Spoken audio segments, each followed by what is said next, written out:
Okay, folks, we've made it to the 25-hour maintenance period on the 2022 Polaris 450 Sportsman. I'm going to show you how to change the oil and also change the front differential. That's supposed to be done on the 25 hours. This is a pretty simple task for the most part.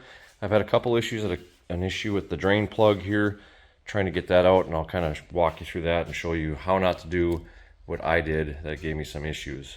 So as I said, it's a 25-hour, 250-mile service. You can see here in the book. Inspect your brake pad wear, change your engine oil, change your front gear case fluid, check your fuel system, and check your transmission oil on the break-in level. So first off, you're going to need oil and a filter. I went with a Wix filter. This is the 51358. That's the parts number.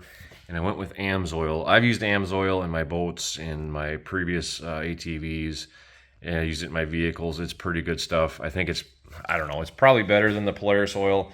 It's the same price, but it's just, I've used it. It's been good for me, so that's what I went with. 5W50. I will show you the main points here, where you need to know, or where you need to be, whatever. Right there is the oil filter. That's the motor oil filter. It's about in the front, little front of center in the ATV. If I'm looking at it from the left-hand side, as if you were sitting on the four-wheeler, this is a view from the left-hand side front wheel down inside there. All right, so now we're getting underneath of the machine. You can see I've got my 6mm Allen head socket in the plug already. I had a real pain getting that thing in. So if you're doing your break-in period, or you're going to change your oil for the first time, just be very careful how you put that Allen head socket in. It will strip very, very easily. I actually had to pound it in with a hammer to get it to catch. I went and bought a new plug. $16 for a new oil plug. I think Polaris probably could have had a better design. They could have probably just used a regular, like a 15mm bolt head. Would have been much simpler. But anyway, just inspect that plug before you go ahead to change the oil. You may have to clean it out a little bit if you get some mud or some dirt in there, whatever. It may keep the Allen head from going completely in. So this will look pretty similar from the left or the right hand side of the machine. It's about in the center, roughly just behind the gas tank, looking straight down. It's just a little bit behind that. And you can see this, get you a better look at it here. That oblong, oval shaped hole. And that's where the drain plug is. So the other thing that you want to do is you want to actually start your machine and let it run for 2, 3, 4 minutes or so before you drain the oil, get the oil warmed up. So let's drop the oil.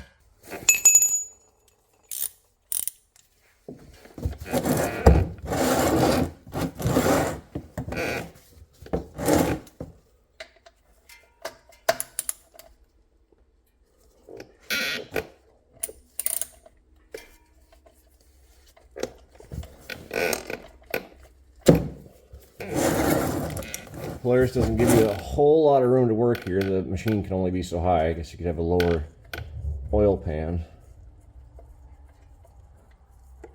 Just spin that out and drop your oil. Oil looks actually pretty good, honestly.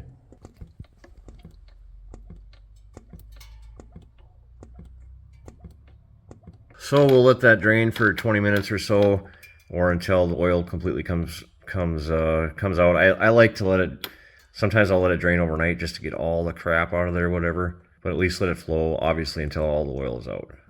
So here's the old oil plug versus the new one. You can see how it's kind of rounded. For some reason my camera won't quite focus here, but as you can see here, this will only go part way in. So when you're taking this out, you really need to make sure that you're correctly seated with the Allen head, because it's just not going to quite fit just right until you get that Allen head all the way in there to sink all the way down. So just use a little bit of caution when you're doing that, so you don't have the issue that I had. I had to I put my four-wheeler up on the ramps of my truck and crawled underneath, and I had to actually pound the Allen wrench in there. So yeah, did I make a mistake? Yes, but I think it's a piss poor design. I think Polaris, could have definitely just put like a 14mm, 15mm bolt head. Just use a regular, bolt with a bolt head on it, and it would have been a lot simpler. All right, so it's going to be easiest to take your oil filter off. Make sure you slide your drain pan up enough to catch the oil that's going to run through the frame here.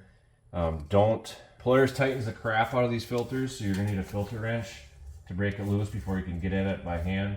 And it's easier to come in from the right hand side of the machine to turn off your oil filter. Just turn it a little bit, let the oil run a little bit out, and spin it off. That radiator hose, as you see, is going to be right in the way for a filter wrench. I mean, you can do it, but it's just going to be a little bit in your way. It's a little long-winded, the thread here. Just turn that off, and now your filter's off. Get a whole lot of oil spillage onto the frame, but you're going to want to take some brake cleaner and clean that up because that's going to attract dust and dirt. And we're just going to let that drip for a little while, and we'll put the filter back on and drop the oil in. Okay, so we're ready to put the oil pan back in. Got your drain plug. I bought a new drain plug because I screwed up the first one and put the new washer on. If I hadn't screwed up the drain plug, I probably wouldn't put a new washer on. The last ATV I had, I ran for 8 years without changing the washer. Never had an issue. So you'll find your threads and start your oil plug. Back in there until it's just tight. This is the part where you really need to be careful. Make sure that you hear that sound of that Allen head going in, because that's where I made my mistake. Is I just felt it slip a little bit in there and thought it was all the way in. Make sure that it's always making contact all the way down into that nut. And I think you're supposed to torque them to like 12 pounds, but snug and then just a little bit more, and it should be good. I don't have a torque wrench, but I think it's 12 pounds is what it's supposed to be torqued to. I'll put the pan back underneath, put the oil filter on, and then spray it with brake fluid to get all the excess oil that dripped out. Okay, as I stated before, you need 2 quarts of oil. This is Amsoil 550. I'm not sponsored by them or nothing like that, but it's just been good oil. I just kind of promote what I use, stuff that I think is good. Take your oil filter. This is the Wix. This is a 51358. And I will dip my finger, get a little bit of oil film on it, and just put a little oil film onto that gasket on that oil filter. You'll get a good seal. All right, and there's a spot where your oil filter goes. Just showing it to you one more time, a little bit clearer shot than before. I'll put an arrow there. You can see, just thread the oil filter back on. And this is much easier to do from the right side of the machine. You can kind of stick your head in here, see what you're doing, and I've got a little bit longer arms than most, so I can just thread it right on. I don't like to tighten mine with an oil wrench. I just get them snug and then go like half turn. And I like to turn it so I can see the number on the filter, because I don't typically write it down. I just always try to make it where I can see the number for the filter. Don't over tighten it. When this thing came from the factory and I just took the filter off, boy, it was tight. It was a little difficult to get off. So you probably need a filter wrench to get it off the first time, but I typically don't tighten it with a filter wrench. Up to you. And once again, from the right hand side of the machine, there's your dipstick and your oil fill right there. A little bit of a light there, you'll just reach in there. The Polaris says to take it out right away, but there's really not any need to. A couple of turns, and it is, okay, maybe a couple more than a couple turns, and it's ready to come out. And it's a longer dipstick. So right there, you want to take a rag. It's a little challenging with one hand. I have two, but just holding the phone with the other one. Make sure it's clean so you can tell the oil level.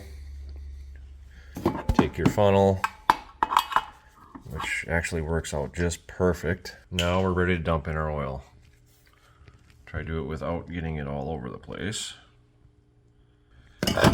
And we're done. We'll let that drain down the funnel and check the level and go from there. Hopefully you can see that. There's the fill line right there. That will show when your crankcase is full of oil, and then your add to the left there. So basically you're just gonna get your oil, stick right back down in there. A little bit tough to do one-handed with my less dominant hand.